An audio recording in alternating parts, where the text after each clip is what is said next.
Ustaaziif sabinya qalbii namaa hawwatu yaa bareedaa fi dhaleera kan nabii osoo fakkaatu.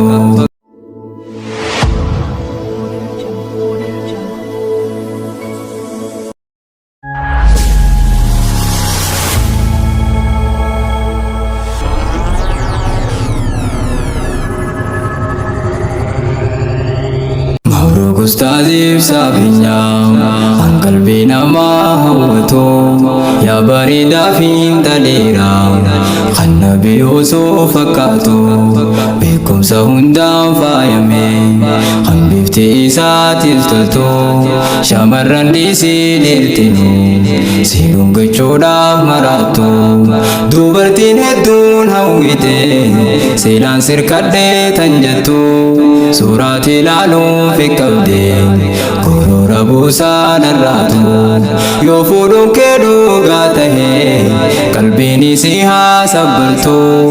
Ustaaziif isaa hundaaf fadaan tan markattee tam haa dhiiftu. Yoo fuudhuun kee dhugaa tahee qalbiin isii haa sabbaltu.